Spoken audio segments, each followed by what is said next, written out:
प्रिय भाई और बहनों, आज का शुभ संदेश के लिए आप सभी को हम स्वागत करते हैं। बाप ने दिया जिससे खुश है मेरी जान, उसने उल्फत से फरमाया मैं हूँ तेरा निगहबान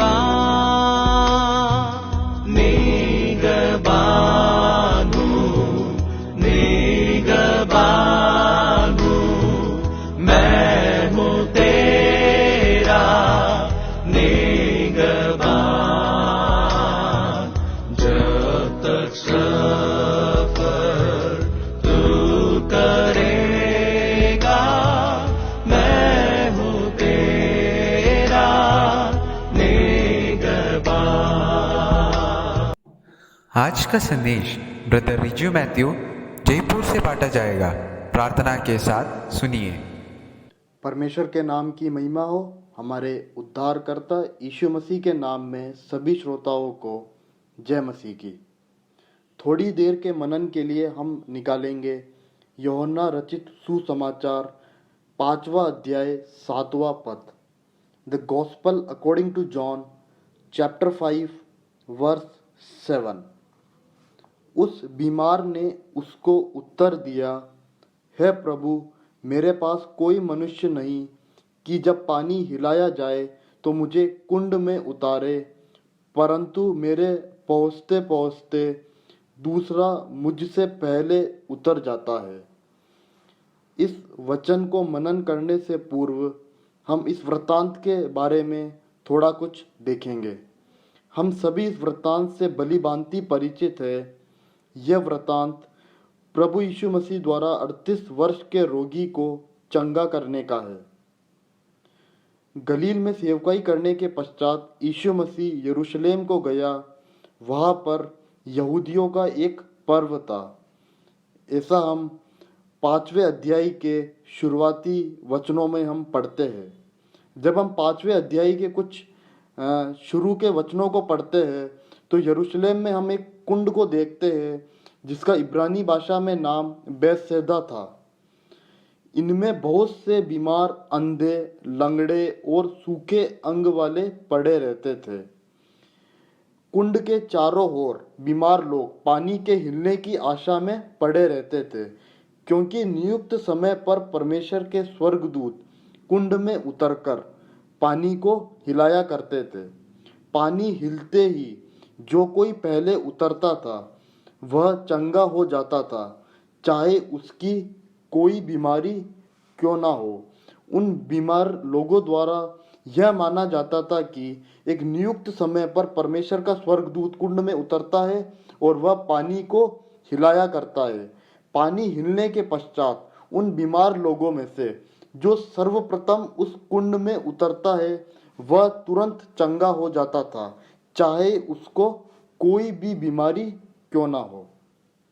इसी कुंड के पास चंगा होने की आशा में एक 38 वर्ष से बीमारी में पड़ा हुआ एक मनुष्य पड़ा हुआ था।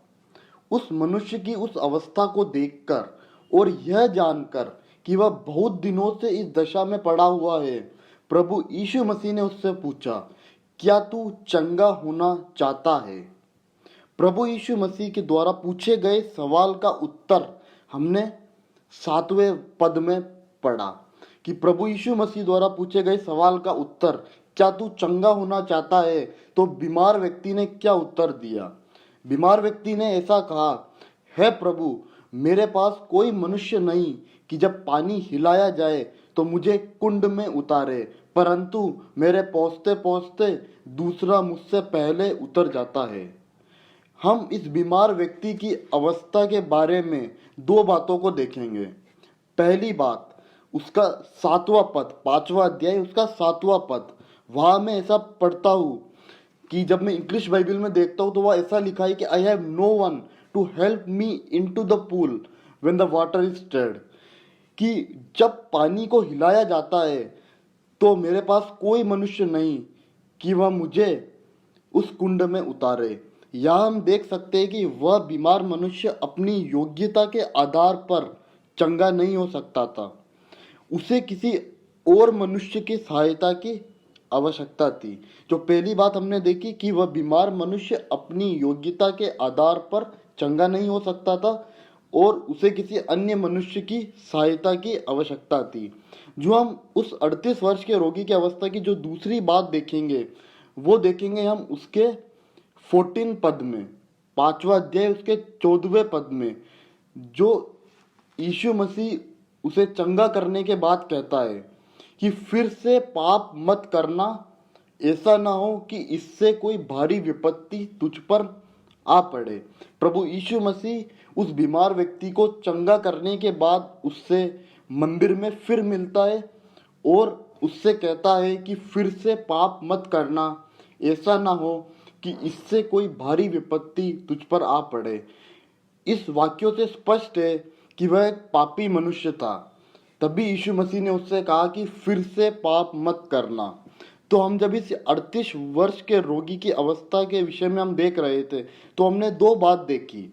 पहली बात कि वह अपनी योग्यता के आधार पर चंगा नहीं हो सकता था, उसे किसी अन्य मनुष्य की सहायता की आवश्यकता थी। और दूसरी बात जो हमने देखी कि वह एक पापी मनुष्य था। हमारी अवस्था भी इस बीमार मनुष्य के समान ही थी। हम भी इस बीमार मनुष्य के समान एक पापी मनुष्य थे।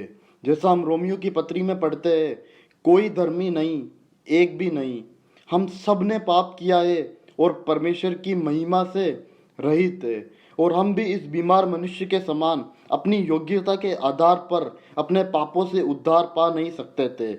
हमें भी परमेश्वर के सहायता की आवश्यकता थी। हम परमेश्वर की सहायता के बगैर अपने पापों से उद्धार पा नहीं सकते थे। लेकिन हम परमेश्वर का धन्यवाद करते हैं कि जब हम पापी ही थे, जब हम बेरी ही थे, जब हम निर्बल ही थे, तब परमेश्वर ने अपने इकलौते पुत्र को हमारे खातिर कुर्बान कर दिया। उसने अपनी प्रेम की भलाई हम पर इस रीति से प्रकट किया कि जब हम पापी ही थे तब मसीह हमारे लिए मारा गया। उसने हमारा छुटकारा कोई चांदी सोने जैसे नाशमान वस्तु से नहीं, परंतु उसने हमारा छुटकारा निर्दोष और निष्कलंक मेमने अर्थात यीशु मसीह के बहुमूल्य लहू के द्वारा किया है। इसलिए आइए हम मिलकर परमेश्वर के नाम की महिमा करें। इन वचनों के आधार पर परमेश्वर हमें आशीष दे। परमेश्वर के बड़े नाम की महिमा हो।